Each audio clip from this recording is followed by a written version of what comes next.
ভাত খেতে বসেছেন আর খাবার টেবিলের কোনায় ছোট ছোট চায়না তেলাপোকা।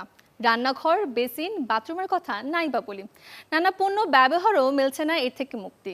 দর্শক, জানাবো ঘরোয়া কিছু উপায় যাতে করে ঘর থেকে দূর হবে অসহ্যকর চায়না তেলাপোকা। ঘর যতই পরিষ্কার থাকুক না কেন, রাত হলেই ঘরের রাজা হয়ে ওঠে তেলাপোকা।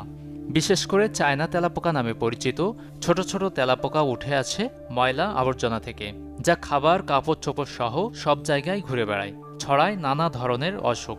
তবে প্রাকৃতিক নানা উপায়ে বাড়িছাড়া করা সম্ভব এই পোকা। নিমের তেল ও পাউডারে নির্মূল করতে পারেন তেলাপোকা। নিমের গুঁড়া পানিতে মিশিয়ে তেলাপোকা উপদ্রব স্থানে ছিটিয়ে দিন রাতে। কয়েকদিন এ পদ্ধতি অবলম্বনে মিলবে মুক্তি। চায়না তেলাপোকা নিয়ন্ত্রণের সবচেয়ে শক্তিশালী তেলগুলোর একটি হলো পিপারমিন্ট তেল। বাড়িতে যেখানে তেলাপোকার উপদ্রব বেশি, স্প্রে করুন পানি ও পিপারমিন্ট তেলের মিশ্রণ। ঘরোয়া উপায়ে তেলাপোকা মারার অন্যতম সহজ পন্থা হলো বোরিক অ্যাসিডের ব্যবহার। ঘরের কোণে এই পাউডার আটা, ময়দা কিংবা চিনি মিশিয়ে সামান্য পরিমাণে ছড়িয়ে দিন। এই পাউডারের সংস্পর্শে এলেই মারা পড়বে তেলাপোকা।